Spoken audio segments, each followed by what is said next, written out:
Hello and welcome to my channel the Yashnal squad. बहुत दिनों से ना ये वीडियो मैं आज का प्लान कर रही थी, पर कभी कुछ मैं नहीं कर पा रही थी। सो मेरे पास ना बहुत सारे डीएम आ रहे थे इंस्टाग्राम पे, क्योंकि इंस्टाग्राम के रील्स है मेरे बहुत सारे। सो कि मैं अपना मेकअप कैसे करती हूँ वो मैं शेयर करूँ। तो इसलिए मैंने आज सोचा कि मुझे आज एक मैरिज पार्टी अटेंड करनी है, तो मैं तैयार होंगी, वहाँ जाऊँगी। तो इसलिए मैंने सोचा कि क्यों ना वही वाला वीडियो मैं बनाऊँ, किस तरीके से मैं तैयार होती हूँ, और फिर आपके साथ शेयर करूँ। और उसका लिंक मैं इंस्टाग्राम पे दे दूँगी। सो जो लोग मेरा मेकअप मैं कैसे करती हूँ वो जानना चाहते हैं, तो वो वहाँ से मुझे देख सकते हैं। यहाँ मैंने वो साड़ी पहन ली है जो मुझे साड़ी पहन के जाना था पार्टी में। ये एक सिल्वर कलर की साड़ी है जिसमें बहुत सारे स्टोन्स लगे हैं। बहुत लाइट वेटेड दिखती है पर एक्चुअली बहुत हेवी है। एंड इस वक्त विंटर का टाइम है। सो मेरे तैयार होने का तरीका ये है कि पहले मैं अपने बालों को सुलझा लेती हूँ, क्योंकि मेकअप करने के बाद फिर वो फेस पे आते हैं तो बहुत प्रॉब्लम होती है। इसलिए मेकअप स्टार्ट करने से पहले जो भी बालों को जैसे सुलझाना है वैसे सुलझा के, और मैं इसको पीछे क्लच कर लूँगी या बैंड लगा लूँगी। उसके बाद मैं स्टार्ट करूँगी। यहाँ मैंने बैंड कर लिया अपने बालों को। अब बारी आती है मेकअप की। तो मैंने अपना स्किन जो है वो मॉइस्चराइज़ कर लिया था पहले ही। मतलब ऐसा नहीं है कि मेकअप करने से पहले ही मॉइस्चराइज़ करना है। मेरी स्किन बहुत ज़्यादा ड्राई है एंड ये विंटर का टाइम है। सो मैं 2-3 बार पहले ही मॉइस्चराइज़ कर चुकी थी। इनफैक्ट मैं बादाम ऑयल लगाती हूँ अपने चेहरे के लिए। तो सुबह मैंने नहाया था एंड इस वक्त 7 बज रहे थे एंड 7:30 तक हमें जाना था, और हमें जाना था गाज़ियाबाद। तो हमें ट्रैवलिंग में भी 1-1.5 घंटा लगता, और फिर हम कब तक आएंगे कब तक नहीं, तो बहुत प्रॉब्लम हो जाएगी। इसलिए मेकअप भी स्टे करना चाहिए कम से कम 7-8 घंटे। इसलिए मैंने श्योर किया कि मैं अपनी स्किन को अच्छे से मॉइस्चराइज़ कर लूँ, क्योंकि विंटर गाड़ी में बैठेंगे तो हवा चलती है तो भी स्किन काफ़ी ड्राई हो जाती है। इसके बाद ये अपने आइज़ के आसपास वाला जो एरिया है मैं इसको क्लियरली क्लीन कर लेती हूँ कि यहाँ पे बिल्कुल भी मॉइस्चराइज़र ना बचे। मतलब ये जो आई का पार्ट है ना, ये ड्राई होना चाहिए। अदरवाइज़ हम कई बार आई लैशेज़ लगाते हैं, वो ऑयली होने की वजह से निकल जाता है। जैसे अभी तो लग जाएगा, पर 2 या 3 घंटे के बाद वो निकल जाता है। ये बहुत लोग पता नहीं करते हैं नहीं करते, पर मैं ऐसी करती हूँ। मेरे साथ एक बार ऐसा हो चुका है। बीच में ही मेरा जो है वो आई लैशेज़ निकल गए थे, फिर बहुत मुश्किल हो जाता है पार्टी के बीच में लगाना। इसलिए मैं आइज़ के इस पोर्शन को बिल्कुल क्लीन कर लेती हूँ, ताकि यहाँ पे बिल्कुल भी ऑयली ना रहे।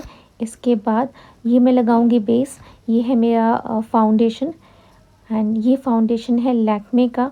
आई थिंक आप देख सकते हैं। एंड ये मेरे ही फेस का शेड है।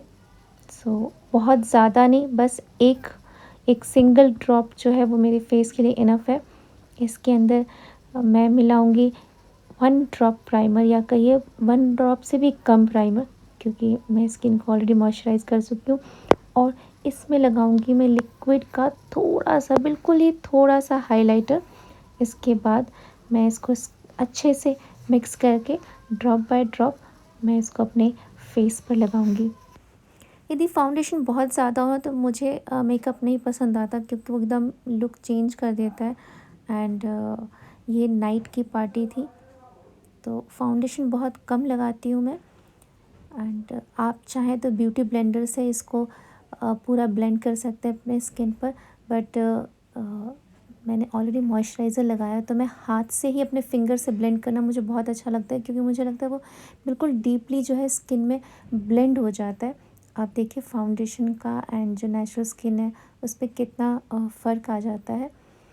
सो मॉइस्चराइज़र जैसे हम नॉर्मली क्रीम लगाते हैं उस तरीके से मैं इसको कम्प्लीटली अच्छे से ब्लेंड कर दूँगी स्किन में, एंड आईज़ एंड लिप्स पे भी, नेक पूरा पोर्शन, ताकि इक्वली जो दो स्किन का टोन है वो बिल्कुल इक्वल हो जाए। उसके बाद मैं इसे कुछ सेकंड्स के लिए या फ्यू मिनट्स के लिए मैं इसको छोड़ दूँगी, ताकि अच्छे से स्किन में जो है डिज़ोल्व हो जाए या अच्छे से बैठ जाए। मुझे कुछ याद आ गया था, ये कोई सामान रह गया था और बच्चे भी आवाज़ दे रहे थे, मैं तो बीच में चली गई थी, और इसके साथ ही 1 मिनट या 2 मिनट्स का ब्रेक हो गया था। इसके बाद ये कंसीलर का स्टिक है जो मेरी स्किन से थोड़ा लाइट शेड है, और बस मैं श्योर करूँगी कि जो एरिया फाउंडेशन लगाने के बाद भी जो थोड़ा-सा कहीं डार्क दिखेगा, सो उसको इवन करने के लिए मैं बस हल्का-हल्का सा एक कंसीलर स्टिक से उसको मैच कर दूँगी। एंड मैं स्पेशली जो ब्लश वाला एरिया होता है, मैं वहाँ थोड़ा इसको ज़्यादा लगा देती हूँ, क्योंकि मैं स्किन कंटूर तो करती नहीं हूँ। सो मैं वो एरिया वहाँ ज़्यादा लगा देती ताकि जब मैं ब्लश लगाऊँ तो वो ब्लश जो है हाईलाइट होके आए, वो अच्छा दिखे, उभरा हुआ दिखता है। इसलिए अपना ब्लश वाला एरिया जो है ये मैं वहाँ थोड़ा-सा कंसीलर ज़्यादा लगा के और जहाँ ज़रूरत है वहाँ ब्यूटी ब्लेंडर से ब्लेंड कर देंगे और स्किन को कम्प्लीटली मैं इवन टोन में कर दूँगी ताकि थोड़ा-सा नेचुरल लगे। मैं आपको ये भी बता दूँ, मैं कोई प्रोफ़ेशनल मेकअप आर्टिस्ट नहीं हूँ, बस मैं करते-करते और देखते-देखते मैंने सीखा है। मैंने कहीं से कोई ट्रेनिंग नहीं ली है मेकअप की, बस मेरा ये तरीका है, मुझे पता है कि हाँ, मुझे अपने आप को कैसे ब्यूटीफुल बनाना है। तो बस मैं आपसे वही शेयर कर रही हूँ, बाकी उम्मीद करती हूँ आपको अच्छा लगेगा। यहाँ जो बेस है वो मेरा तैयार हो गया है। अब बारी आती है आई मेकअप की, वहाँ स्टार्ट करना। आई मेकअप में जो नॉर्मली बेस जाता है वो होता है ब्राउन कलर का, पर जो मेरी साड़ी है वो है कंप्लीट सिल्वर कलर की। सो आई का कौन सा शेड आएगा ये कुछ नहीं कर सकते सिल्वर में, इसलिए मैंने नॉर्मली जो ब्राउन का बेस है वो बेस लगा के एंड बस वो भी मैं लगाऊंगी बहुत ही लाइट। बस हल्का सा ब्राउन का बेस लगाने के बाद अब मैं लगा रही हूँ आई लैशेज़। एंड आई लैशेज़ लगाने का आपको पता है तरीका, किसका जो फेविकोल है वो लगा के 30 सेकंड्स के लिए हमें छोड़ना होता है, उसके बाद लगाना होता है। पर मैं यदि आपको सजेशन दूँ तो हमेशा आई लैशेज़ लगाते समय आप ये ज़रूर देख लीजिए कि आपकी आई का शेप क्या है। जैसे मेरी आईज़ जो है वो गोल है और गोल से वो बड़ी दिखती है, इसलिए मैं इस ढंग से आईलैशेस लगाती हूँ कि मेरी जो आईज़ की जो आईलैशेस है वो लंबी दिखाई दे। एंड उसके बाद मैं इसको आईलाइनर से सेट कर लूँगी और जब मैं आईलाइनर लगाऊँगी वो भी उसको थोड़ा सा लेंथ बड़ा कर दूँगी और यहाँ पे मस्कारा से उसको फाइनल एक टच दूँगी ताकि जो ओरिजिनल आईलैशेस हैं और जो आर्टिफिशियल है दोनों आपस में चिपक जाए और वो नेचुरल लुक क्रिएट करें। सो ऑलमोस्ट लगभग डन है, क्योंकि आईज़ का मेकअप जब हो जाता है ना तो समझिए कि आधा मेकअप हो जाता है। काजल लगा के एक फ़ाइनल टच, और काजल में मैं बहुत लाइट लगाऊंगी। इसके बाद मैं अपनी आईब्रोज़ को थोड़ा हाईलाइट कर रही हूँ क्योंकि मेरी आईब्रोज़ है वो बहुत लाइट है, उसके जो है बाल वो बहुत कम है, तो एक थोड़ा सा टचिंग ज़रूरी है।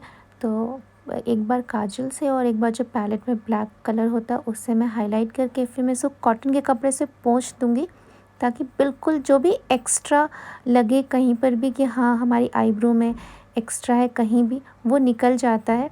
एंड एक स्टिकी भी हो जाता है, तब शॉर्टी हो जाती है कि हाँ ये मेरा आईब्रो फैलेगा नहीं, बाई चांस हाथ वाथ लग जाता है ना फेस पे तो प्रॉब्लम नहीं आती है। इसके बाद मैं अपनी स्किन को ब्लश कर लूँगी, वो भी अपने पैलेट से ही, ज़्यादा नहीं हल्का सा। एंड मैं कोशिश करूँगी कि जो भी मेरा मेकअप है बिल्कुल लाइट हो, क्योंकि मेरी जो साड़ी है बहुत ही लाइट कलर की है। बस हाँ थोड़ा सा हाईलाइट हम इसलिए करें क्योंकि ये नाइट की पार्टी है और नाइट की पार्टी में थोड़ा सा ग्लोइंग मेकअप जो होता है वो खिल के आता है और अच्छा लगता है फेस पे।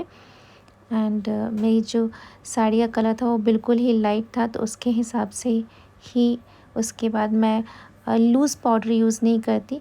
बहुत लोगों को आपने देखा होगा वो अपने मेकअप में लूज़ पाउडर यूज़ करते हैं, मैं उसकी जगह कॉम्पैक्ट यूज़ करती हूँ।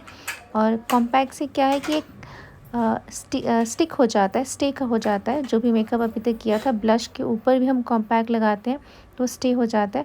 इसके बाद ये मेरे पास एक हाइलाइटर है, इससे मैं अपनी आईज़ के आसपास का एरिया, क्योंकि मैंने सिर्फ बेस कलर लगाया था तो वो उभर के नहीं आ रहा था, इसलिए मैंने ट्राई किया, या मैं बहुत बार करती हूँ, मैं हाइलाइटर लगाती हूँ वहाँ पे ताकि वो थोड़ा सा हाईलाइट होके अच्छा लुक देता है, यदि आप नोटिस कर रहे हैं तो। और जो भी हाइलाइटर का एरिया है वहाँ भी हल्का सा लगाऊंगी और जो ब्लश वाला एरिया है वहाँ पे भी थोड़ा-सा हाइलाइट करना बनता है क्योंकि नाइट की पार्टी है। यदि ये डे की पार्टी होती ना तो नहीं चलता, बिल्कुल नहीं चलता।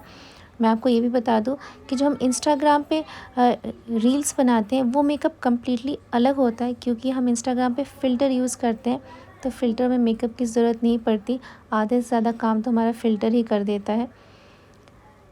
तो वो मेकअप अलग है, ये मेकअप मुझे पार्टी के लिए जाना था इसलिए मैं तैयार हुई थी।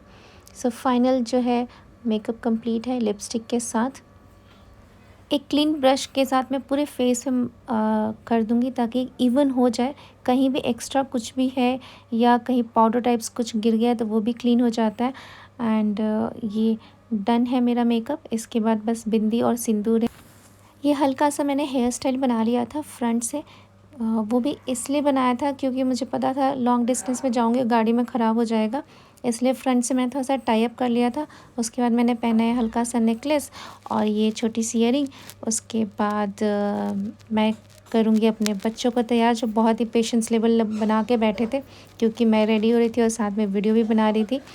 तो बेटी को मैं यहाँ कर रही हूँ तैयार। इसके बाद बेटे को तैयार करके we are ready to go और फाइनली हम पहुँच गए हैं। सो उम्मीद करती हूँ कि आपको मेरा ये लुक अच्छा लग रहा होगा और मेरा मेकअप भी पसंद आया होगा।